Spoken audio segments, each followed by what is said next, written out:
అందరికీ నమస్కారం. కూటమి ప్రభుత్వం వచ్చాక ప్రతిపక్ష నాయకులు నిన్న ప్రెస్ మీట్ పెట్టి అధికార పార్టీ నాయకుల మీద బురద చల్లే ప్రయత్నం చేస్తా ఉన్నారు. నేను నిన్న వైసీపీ కన్వీనర్ మాట్లాడిన మాటలకు నేను సమాధానము ఇవ్వదలుచుకున్నాను. నిన్న మీరు ప్రెస్ మీట్లో ఎలకలు అన్నీ ఎత్తుకొని పోతే ఈ 2 కౌన్సిలర్స్ మాత్రం ఎందుకు ఎత్తుకొని పోలేదు అనేసి మాట్లాడినారు. అది కూడా ఎత్తుకొని పోయి ఉంటారు. ఆ రోజు క్యాంపింగ్ కానీ ఏం కానీ చేయకుండా ఉంటే 7 మంది కౌన్సిలర్ని నేను క్యాంపింగ్ బయట పిలుచుకొని పోతే స్కూట్ని అప్పుడు ఆ రోజు వీళ్ళందరూ ఎవరు లేకపోతే ఆ సమయంలో 1, 2, 3 తప్పించి మిగిలిన వాళ్ళందరూ నాకు కూడా ఉన్నా కూడా వాళ్ళ యొక్క నామినేషన్ పేపర్లు స్కూట్నీలో మీరు చింపలేదా? ఇది వాస్తవము కాదా?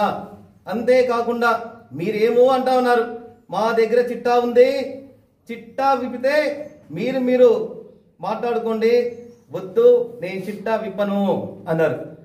నేను ప్రతిపక్ష నాయకులకి ఒక సవాల్ విసిరిస్తున్నా. దమ్ము ధైర్యం ఉంటే ఏదైతే చెప్పావో, ఏ ఎలక ఎంత తీసుకునిందో, ఏ ఎలక పారిపోయిందో అనేసి చెప్పావో, దమ్ము ధైర్యం ఉంటే నిజంగా మీరు కన్వీనర్ అయితే, మీ పార్టీలో ఉండే మీరు నాయకులైతే దమ్ము ధైర్యం ఉంటే ఆ చిట్టా విప్పండి అనేసి సభాముఖంగా సవాల్ విసిరుతున్నా.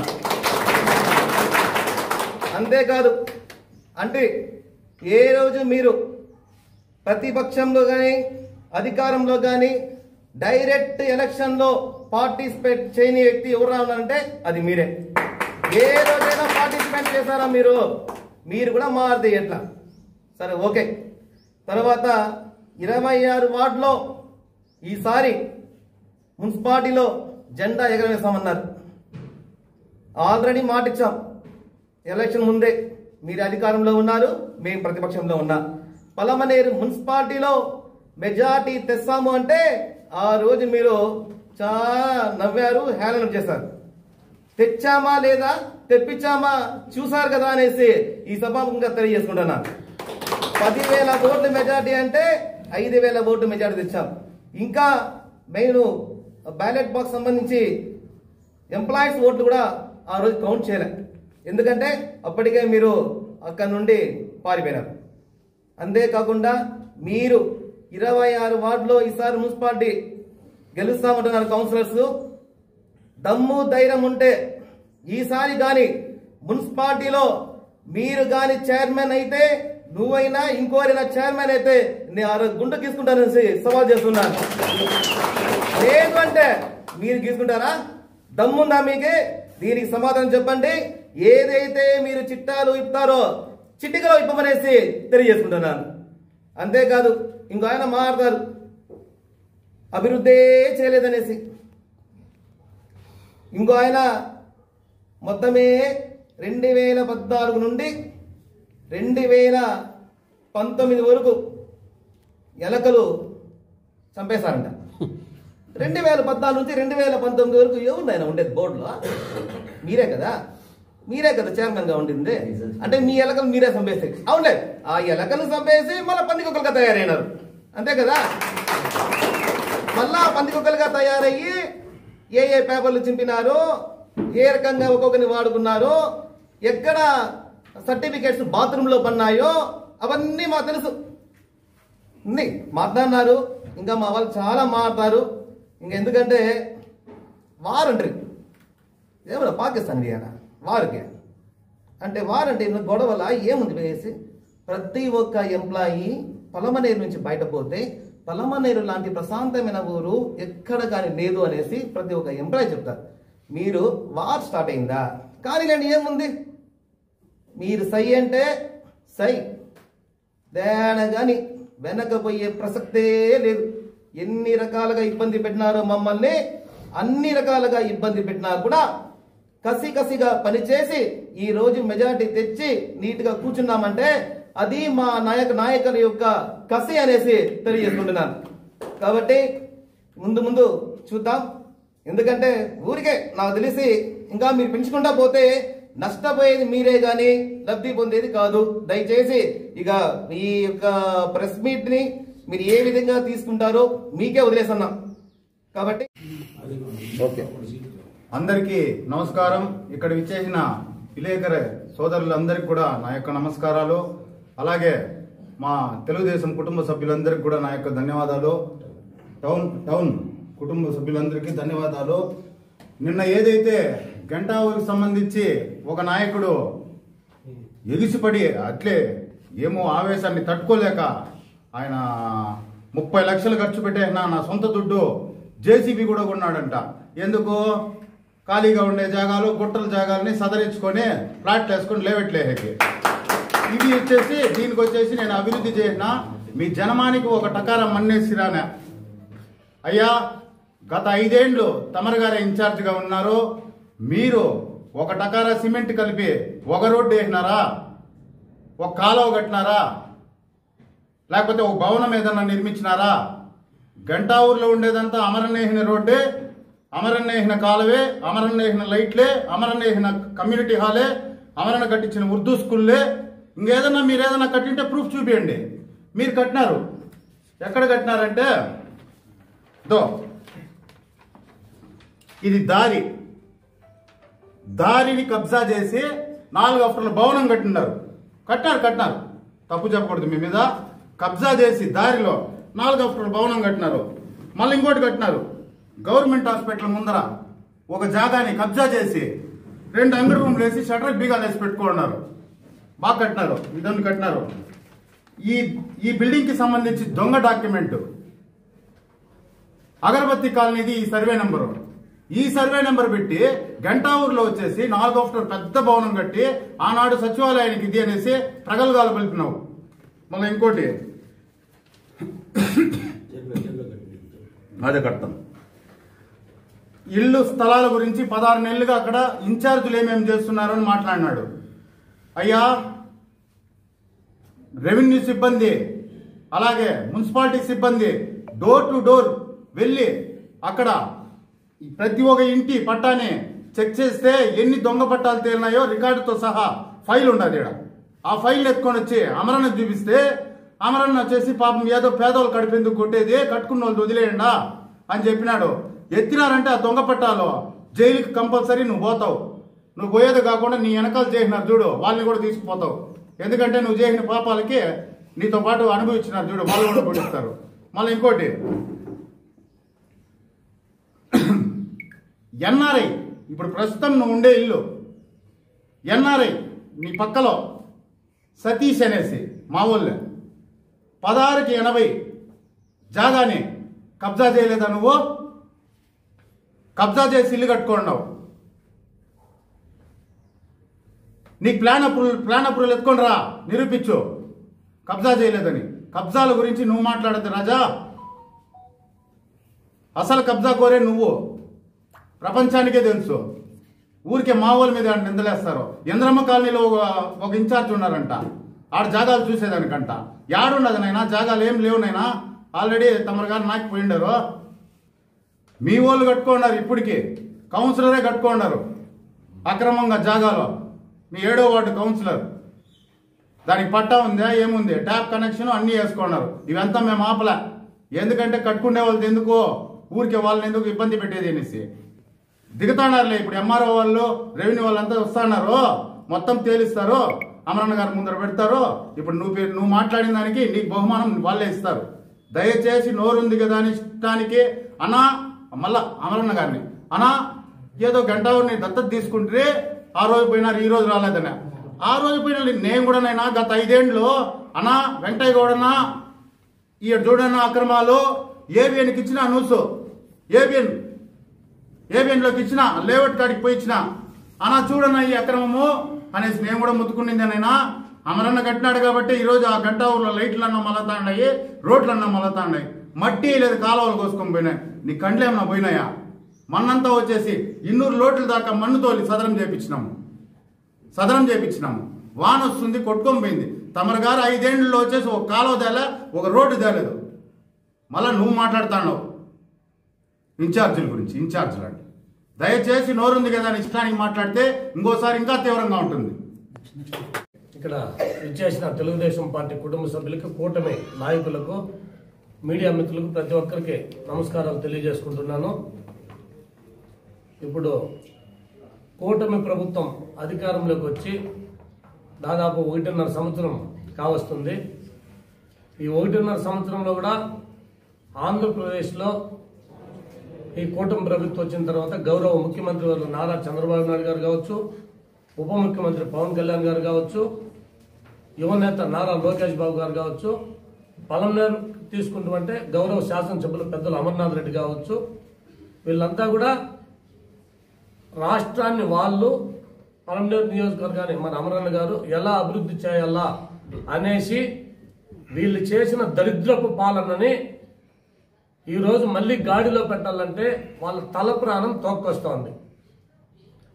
దీంట్లో ఉంటారు. సెంట్రల్లో గౌరవ ప్రధానమంత్రి గారు నరేంద్ర మోడీ గారి ఆశీస్సులతో ఈరోజు రాష్ట్రము ఈ 1.5 సంవత్సరంలోనే ఎంత అభివృద్ధి చెందిందో విజ్ఞులు, చదువుకున్న వాళ్ళు, ఉన్నత వర్గాలంతా కూడా, పేద బడుగు బలహీన వర్గాలు అంతా కూడా ఆలోచన చేస్తున్నారు. ఆ మూమెంట్లో ఈరోజు ఆంధ్రప్రదేశ్ ఎంతో అభివృద్ధిలో ముందుకు పోతా ఉంది. ఎందుకంటే వీళ్ళు 5 ఏళ్ళు చేసిన అవినీతి, అరాచక పాలన, కనీసం ఉద్యోగులకు జీతాలు లేకుండా, కనీసం పెన్షన్ లేకుండా హతపాలను తొక్కేసిన ఆంధ్రప్రదేశ్ని అభివృద్ధి దిశగా ఈరోజు పెద్ద పెద్ద మన నాయకులు తీసుకెళ్తా ఉంటే అది చూసి ఓర్చుకోలేని మన పలమనేరులోనే అంతా ప్రబుద్ధులే, మాట్లాడేదంతా శ్రీరంగ నీతులే, దూరేదంతా దొమ్మిరి గుడిసెలే. మన పలమనేరు నాయకులు చెప్తున్నా. ఎందుకంటే ప్రాక్టికల్ గా నేను అనుభవించిన గత మున్సిపల్ ఎన్నికలు అన్నప్పుడు నా అనుభవం కూడా మీతో కొంచెం చెప్పదలుచుకున్నాను. పలమనేరు పట్టణ టౌన్ కన్వీనర్ అయినటువంటి ఒక ఆర్మీలో కూడా పనిచేసినానంట. అది ఎందుకు ఆర్మీలో పనిచేసినా నాకు తెలియదు. ఎందుకంటే స్పెసిఫిక్ నన్ను పెట్టిన ఇబ్బంది నేను చెప్తున్నా. మున్సిపల్ ఎన్నికలు అర్ధరాత్రుల వరకు తలుపులు తట్టి ఎట్లా చేసి అనేసి లాస్ట్ లో స్క్రూటినీ రోజు కూడా మున్సిపల్ ఆఫీస్ లో ఆ పరమేశ్వరుడు ఉండే గుడి వెనకాల వచ్చి అందరూ పెరికేసినాం, నీది పెరకలేదు, నువ్వు ఉంటే పెరికేస్తా ఆయన.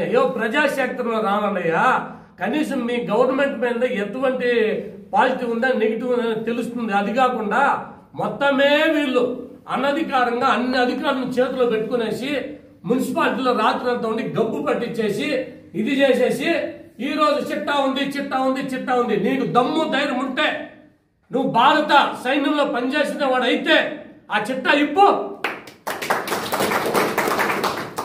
అది ఇప్పలేదు. అది పోంగా గత 2019కి ముందు ఎన్నికలప్పుడు ఇదే జగన్మోహన్ రెడ్డి గారు పలమనేరుకు వచ్చినప్పుడు మాజీ ఎమ్మెల్యే అయినట్టు వెంకటేగౌడ్ గారు ఇక్కడ మీటింగ్ పెట్టినప్పుడు బ్రహ్మాండంగా మాట్లాడారు. గంగన చెరువు, పెద్ద చెరువు, పలమనేరుకి ఇంటింటికి ట్యాపు, ప్రతి ఒక్కరికి ఇల్లు, ఇవిని ఈ 5 సంవత్సరాల్లో మీరు ఏదైతే అడిగినారో శ్వేతపత్రము, పలమనేరుకు ఒక మంచి అభివృద్ధి ఒకటి చేసిన దాఖలాలు మీకు ఉన్నాయా? చెప్పుకునేకేమైనా ఉందా? ఏమీ లేదు. అది వచ్చి శ్వేతపత్రం అంట. కొన్ని రోజులుంటే మీ పర్సనల్ శ్వేతపత్రాలు అన్ని అధికారుల ద్వారా వాళ్ళే రిలీజ్ చేస్తారు. ప్రతి ఒక్క ఎవరెవరైతే ఉన్నారో మీరు ఇంటింటికి ఒక తహసీల్దార్ని పెట్టుకొని, తహసీల్దార్ సీల్ను పెట్టుకొని అనుకున్న వాళ్ళకంతా పట్టాలు ఇచ్చేసి ఆ అక్రమ పట్టాలు మీరు సక్రమ పట్టాలు అనుకొని ఒక ప్లాట్కి ఏం రేటు, గంటా ఊరంతా, కురప్పల్లంతా, గడ్డూరంతా అనేసి మీరంతా ఎంత అవినీతి చేయందో మీ చిట్టాలు, పట్టాలు, మీ అవినీతి అక్రమాలు అవన్నీ కూడా మా బుట్టుల్లో కూడా ఉన్నాయి. మేము రాజకీయమే చేస్తామనేది. మీరు వార్ 1 సైడ్ అంటున్నారు కదా, బ్రహ్మాండంగా వార్ 1 సైడే చేస్తాము. వార్ 1 సైడ్ ఈసారి జరిగేది. మీరంటాను 26 గెలిచేసి వైఎస్ఆర్సీపీ జెండా ఎగరేద్దామంటారు కదా. ఇక్కడ ఉండేది కూటమి ప్రభుత్వం. 4 కాలాల పాటు చల్లగా ఆంధ్రప్రదేశ్ ని ముందుకు తీసుకుపోయే దాంట్లో ఇంకా 15 కాదు 20 ఏళ్ళలో కూటమి ప్రభుత్వమే అధికారంలో ఉంటుంది.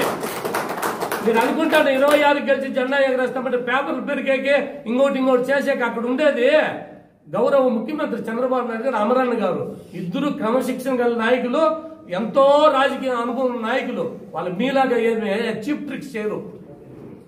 అది గుర్తుపెట్టుకునేసి ఇంకొక ఆయన చెప్తాడు మదనపల్లి మద్దంపల్లి రోడ్ అని. చేసిందే మీరే కదా, యువతని భ్రష్టు పట్టించింది మీరు కదా, గంజాయి మత్తులో దింపింది మీరు కదా. టెట్రా ప్యాకెట్లు ఈ రోజు మీదేదైతే వాటర్ ఉన్నదో ఆ వాటర్ అంతా ప్రతి ఇంటికాడ టెట్రా ప్యాకెట్లు గుర్తులేదా? అదే మా మీద చెప్తున్నారు. మేము వచ్చిందనా సక్రమమైన మీ జగన్మోహన్ రెడ్డి 25 ఏళ్ళకి మా మద్యం షాప్ అంతా కుదువ పెట్టేస్తే దాన్ని సక్రమంగా అమ్ముతున్నాము. మీరు ఎవరైతే ఉండారో రౌడీ షీటర్లో మంచి మంచి యువతని పెడదారిని పట్టించి, తప్పుదారి పట్టించి, గంజాయికి డ్రగ్స్ కి అలవాటు చేసి ప్రతి ఇంట్లో టెట్రా ప్యాకెట్లు తెచ్చి వాళ్ళకి డబ్బా చూపించి మొత్తమే మదనపల్లి రోడ్డును చెడిపింది ఒక మాజీ కౌన్సిలర్ భర్త కాదా అని నేను మీడియా సమావేశంగా తెలియజేస్తున్నా. దానికి చెప్పాలంటే నేను బహిరంగ సవాలు విసురుతా, ఎక్కడ నిరూపించమని నిరూపిస్తా. మద్యం కేసులు ఉన్నట్టు ఈరోజు కోర్టులకు తిరుగుతాం కదా, ఎన్నున్నాయి? అదన్నీ మీరు పెట్టిన భిక్ష కదా వాళ్ళకి. ఈరోజు మదనపల్లి రోడ్ ని ఇల్లీగల్ యాక్టివిస్ట్ అంతా తయారు చేసిన మీరు పీస్ఫుల్ గా ఉన్న ఏరియా అంత పనులు పాడు చేసుకున్న ఎస్టేట్లు, కొలుములు, మంచి చెడ్డ పాపం దానంతా సర్వనాశనం అయిపోయి ఆడంతా మదనపల్లి రోడ్ని భ్రష్టు పట్టించింది గౌరవ మాజీ చైర్పర్సన్ భర్త అయిన కాదా? కనీసం నీ వార్డులో ఓట్లు ఎలక్షన్ జరిపినావా? ఆ రోజు పో కాలనీలోకి పో, మన కాలనీలోకి మీ గురించి చెప్తారు ఏమేమి చేసింది. అది మొత్తమే పలంనేరులో ఎప్పుడు లేనటువంటి యునానిమస్ మీకు ఎట్లయిపోయినాయి ప్రజలకు తెలీదా? మీరు ఎవరైతే ఆ విధంగా గెలిచినారో కనీసం మీకు వార్డు ఎంత బౌండరీస్ తెలిసినా, ఎన్ని ఓట్లో తెలిసినా ఏమీ తెలీదు. Councillor councillor councillor. ఈసారి అట్లంతా జరగదు. ప్రజాక్షేత్రంలో బ్రహ్మాండంగా వస్తాము. మీకు ఇప్పుడు కూడా చెప్తున్నా, ఎవరైతే చిట్టా చిట్టా చిట్టా అంటే ఊరికే మేకపోతే గాండ్రింపులకి భయపడే వాళ్ళు ఎవరు లేరు. మేమంతా పులి గాండ్రింపులో ఇదే పద్ధతిలో మేము ఉన్నాము. మీరు చిట్టా ఏమన్నా ఇప్పండి, ఇక్కడ ఎవడు భయపడి వచ్చి పోసుకున్నాడు ఎవడు లే. తప్పు చేసింది మీరే, దొంగే దొంగ అన్నట్లుగా దయ్యాలు వేదాలు వల్లిస్తున్నట్లుగా ఉంది మీ చరిత్రలో. అన్ని ఉన్నాయి. సమయం వచ్చినప్పుడు ద్వారా మేము విప్పుతాము. అమరన్న గారు ఎటువంటి నాయకుడు ప్రతి ఒక్కరికి తెలుసు. కాబట్టి ఇందులో తాగితే మీకే మంచిది. ఎత్తాలంటే విత్ ప్రూఫ్స్ తో సహా మొత్తం మీడియా సోదరులకు బయట పెడతాం. పలంగా ఉండాలన్నదే అమరన్న గారి యొక్క ధ్యేయం, మా యొక్క ఆయన అడుగుజాడల లక్ష్యం, మా ధ్యేయము. అంతేగాని ఏదేదో చెప్తాడు వినేకి ఎవరు సిద్ధంగా లేరు. ఈసారి ప్రజాశక్తంలో రండి. ఎవరు సత్తా ఏమో ఈ మొన్న సాధారణ ఎన్నికలు తెలిసింది. ఈసారి ఇంకా బ్రహ్మాండంగా ఉంటాము. మా వాళ్ళంతా సైనికులుగా పనిచేసి పలంనేర్ అభివృద్ధి అమరన్న గారు తెలుగుదేశం పార్టీ మా యొక్క ధ్యేయం. మీలాగా బ్రాండ్ పలంనేరు రావాలా, స్వచ్ఛ పలంనేరు రావాలా, మీలాగా కంపు కొట్టిన పలంనేరు వద్దు. మీరు వద్దు, మీ దరిద్ర పాలన వద్దు. మీరు అవసరమేలా స్వచ్ఛతగా వస్తుంది, అభివృద్ధి ఉంటుంది, ప్రజలు బాగుండాలి, మనమంతా బాగుండాలి తెలుసు. అలాగే గతంలో మాజీ చైర్పర్సన్ భర్త అయినటువంటి మీరు ఉద్యోగాలు అమ్ముకున్నటువంటి వీడియోలు మా దగ్గర కూడా ఉన్నాయి. మీ ఇంట్లోనే మీరు ఉద్యోగాలు ఇచ్చి 5 లక్షల రూపాయలు ఎవరికి చెప్పొద్దండా నేను తీసిచ్చేస్తానని చెప్పేసి కూడా ఆ వీడియోలంతా కూడా పలంనేరు ప్రజలు, పట్టణ ప్రజలు అందరూ చూసినారు. అవంతా కూడా ఉన్నాయి. ఇటువంటివి మీరు గతంలో ఎన్నెన్ని అవినీతి చేసినారో, పెద్ద చెరువు కట్టపైన బంగారు చెట్లు పట్టిస్తామని దాదాపు కొన్ని లక్షల డబ్బులు లూటీ చేసిన చరిత్ర మీద ఉంది. అంతేకాకుండా లైట్లు వేస్తే దాదాపు 10 లక్షల రూపాయలు కూడా కాని లైట్ని దాదాపు 35 లక్షలు పెట్టిన ఈ పలంనేరు మున్సిపాలిటీలు ఉంది మీ చరిత్ర. ఇటువంటివి చాలా ఉన్నాయి. మా దగ్గర కాంప్లెక్స్ లో ఎంత వసూలు చేసింది, రూములు ఎంత కమ్ముకునింది. ఆ బాబు ఎవరో మన మైనార్టీ స్టార్ చనిపోతే మీ ఎంపీ గారు వచ్చిందని అక్కడ మిస్బా ఏదో కాంప్లెక్స్ పెడతామని ఏమైంది? ఆ కాంప్లెక్స్ పోతే మీ చరిత్ర తెలుస్తుంది. బస్టాండ్ లో రాజకీయాలు బాగుందని కుదించి మీ అక్రమంగా సంపాదన కోసం కట్టే మొన్న వచ్చిన వర్షానికి పాపం బస్టాండ్ సూపర్ బార్ మొత్తం ఇదైపా దేవి ఎటువంటి జవులీదిలో మేము అడ్డుకోకుండా పోతే మీరు ఈ రోజు అక్రమ కట్టలు ఆడ కూడా వెలిసేవి. మేమంతా అడ్డుకున్నాం. ఇటువంటివంతా మా దగ్గర ప్రిపేర్ ఉంది, ఫైల్ ఉంది. అన్ని ఎప్పుడో ఒక రోజు మొత్తం చిట్టా విప్పుతాం, బయట పెడతాము. దగ్గరలోనే మీకు అందరికి శంకర్గిరి మాన్యాలు పంపించా కూడా మా దగ్గర అన్ని ప్రూఫ్స్ ఉన్నాయని కూడా మీకు సౌకర్యంగా తెలియజేస్తాం.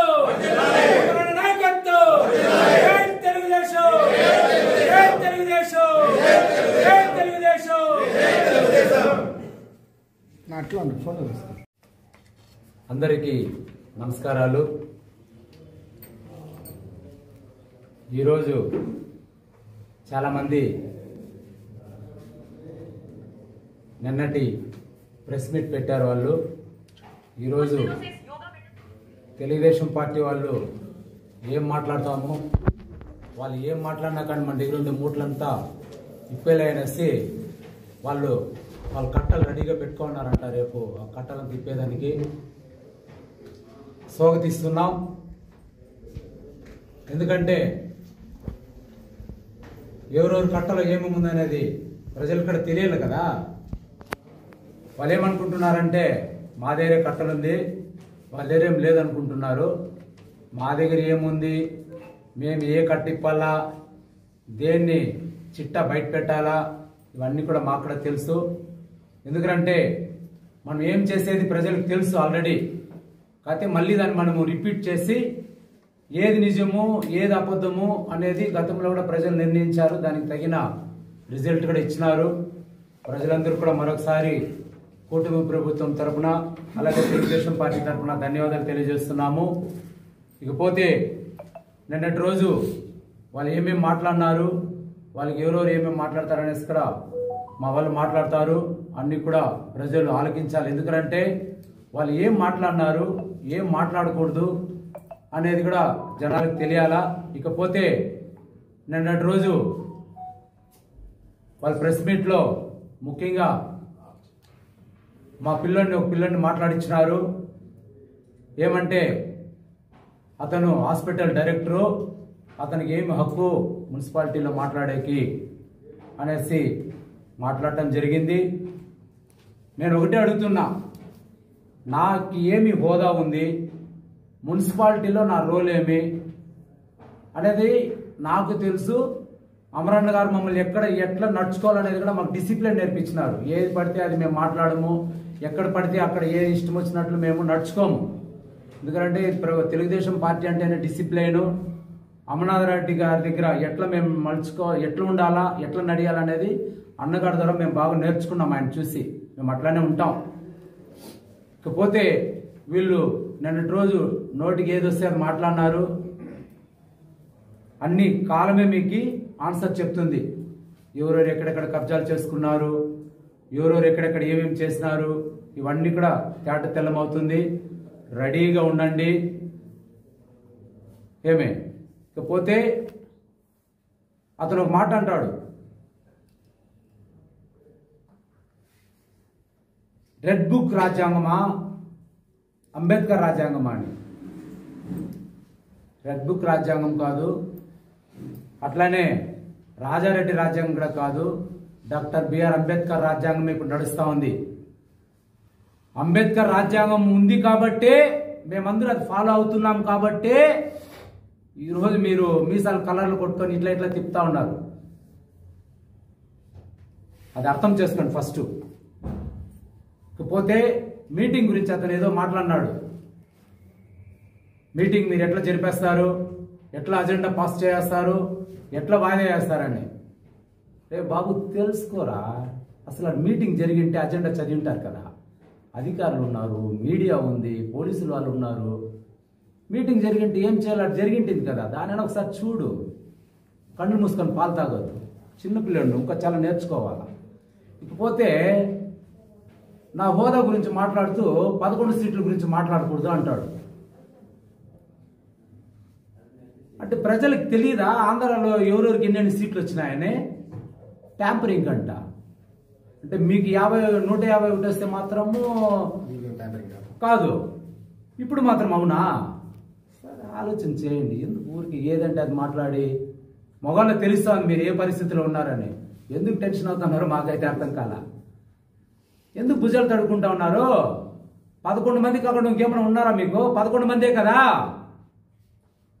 11 కదా. 6 1 6 4 ఎంత? 1 + 6 + 4 ఎంత? 11 కదా. ఆ 11 మేము చెప్పింది, మీరెందుకు ఉలికులికి పడతా ఉన్నారు? ఇకపోతే డెవలప్మెంట్ గురించి మా వాళ్ళు చెప్తారు, చాలా ఉంది చరిత్ర. డెవలప్మెంట్ ఏమనేది మేము చేస్తాం. మీరు 5 సంవత్సరాలు ఏం చేయలేదనేది ప్రజలకు తెలుసు. మేము ఏం చేయాలో మాకు తెలుసు. మాకంటూ ఒక అజెండా ఉంది, మా నాయకుడు ఉన్నారు, అమరన్న గారు పలంనేరుని ఎట్లా డెవలప్ చేయాలనేసి కూడా ఒక ప్లాన్ ఆఫ్ యాక్షన్ ఉంది మా దగ్గర. మీకు తెలుసా? మీకు చెప్పి చేయలేమే, మేము చేస్తాంలే. నీకెందుకు అంత ఇది? మాట్లాడేటప్పుడు నేను ఏం మాట్లాడినా, ఎందుకో రాలేదన్నా, అది ప్రజలకు తెలియదా, మీకు తెలీదా? మీరు ఎందుకు రాలేదని మీకు తెలుసు కదా, మళ్ళీ ఎందుకు పాపం మీద నటిస్తా ఉన్నారు? నేను పాపం అందరూ ఒకటి అయిపోయినట్టు, మీరు ఒకటి కాలేదనేది, మీరు ఒకటి అవ్వాలనేది మా ఉద్దేశం. ఇక్కడ ఎందుకంటే కలిసి ఉంటే ఎవరెవరు గొప్ప ఎంత అని బయట తెలుస్తుంది. నీ చరిత్ర కావాలంటే మేము చాలా అయిపోతాం. దండపల్లి రోడ్లో ఒక చరిత్ర ఉంది నీది. గడ్డూరు కాలనీకి పోతే నువ్వు ఎన్ని ప్లాట్లు అమ్మినావు, ఆ చిట్టా అంతా మా దగ్గర ఉంది. త్వరలో అన్ని బయట వస్తాయనైనా ఊరికి ఆతరపడి నోరుంది కదా, లేకపోతే వాళ్ళు ఏదో నేను ఎక్కించినట్టుంది చూసి ఎక్కువ ముందే సన్నగా ఉండే కాలు చేతులను ఇరిగిపోతుంది. వయసు తగ్గట్టు మాట్లాడు.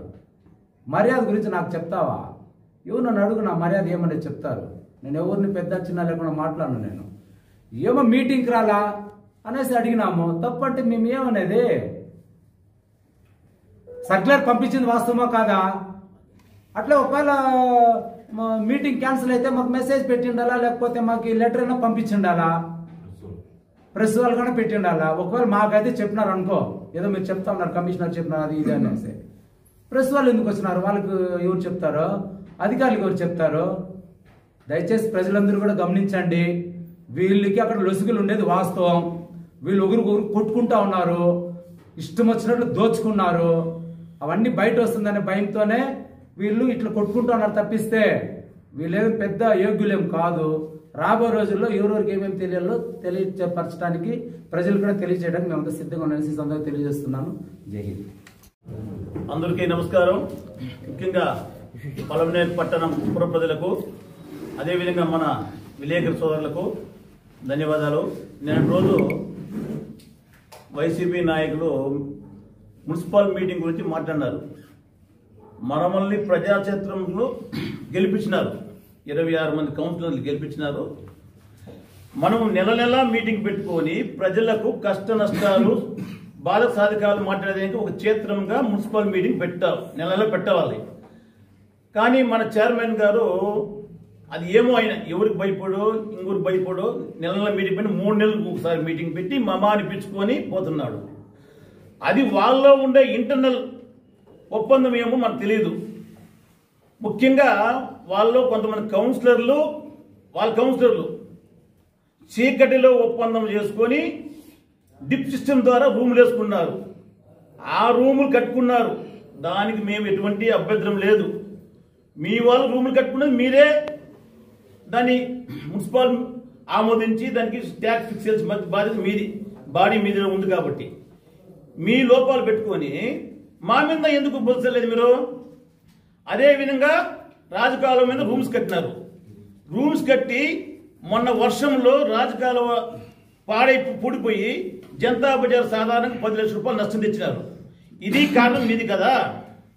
ఇంకో నాయకుడు మాట్లాడతాడు, ఏమని మాట్లాడతాడు? మీ చిట్టాలు ఇప్తాం. అదేదో చిట్టాలు ఏదో చిటికలో ఇప్పాయే, అదేముంది తెలిసిపోతుంది కదా.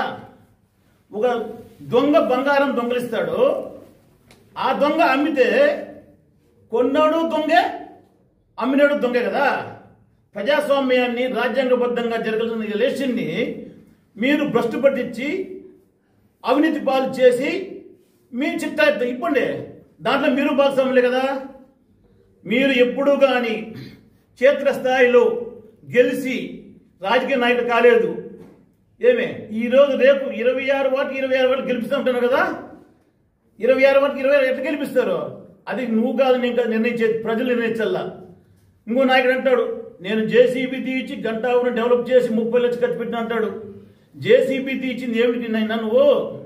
మట్టి అంపడానికి. అదే గుట్ట సవరం చేసి ప్లాట్లు వేసి అధికారులు టౌన్ ప్లానింగ్ 10 ప్లాట్లు వేస్తే ఒక్కొక్క అడిగి తగ్గించి ఒక ప్లాటు 13 ప్లాట్లు చేసినావు. ఆ 13 ప్లాట్లో నువ్వు 3 ప్లాట్లో నువ్వు రియల్ ఎస్టేట్ చేస్తున్నావు. అదేవిధంగా మానీర్ కమిటీ మీరు మెయింటైన్ చేస్తున్నారు. మానీర్ కమిటీ ఒక్క సభ్యుని దగ్గర డిపాజిట్ 12,000 10,000 కట్టించుకున్నారు. నెల 150 రూపాయలు 150 వదిలి చేస్తున్నారు.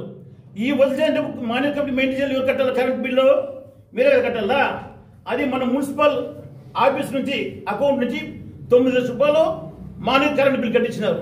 ఈ డబ్బులంతా కరెంట్ బిల్ ఏమైంది, డిపాజిట్ డబ్బులు ఏమైంది, ఇవంతా మీరు తినలేదా? 30 లక్షలు ఖర్చు, ఇవంతా ఈ 30 లక్షలు ఇవే కదా అవినీతి చేసేది. కాబట్టి ఏదైనా మాట్లాడేటప్పుడు ఏం జరుగుతుంది, మనమేమి గురిగింజ కింద నలుపు తెలుస్తుంటే గురిగింజకి, అట్లా మీరు సత్యాలు చిన్న సత్యాలు చెప్తారు. ఇవన్నీ తెలుసుకొని మాట్లాడితే బాగుంటుందని మేము కోరుకుంటాం. జై హింద్.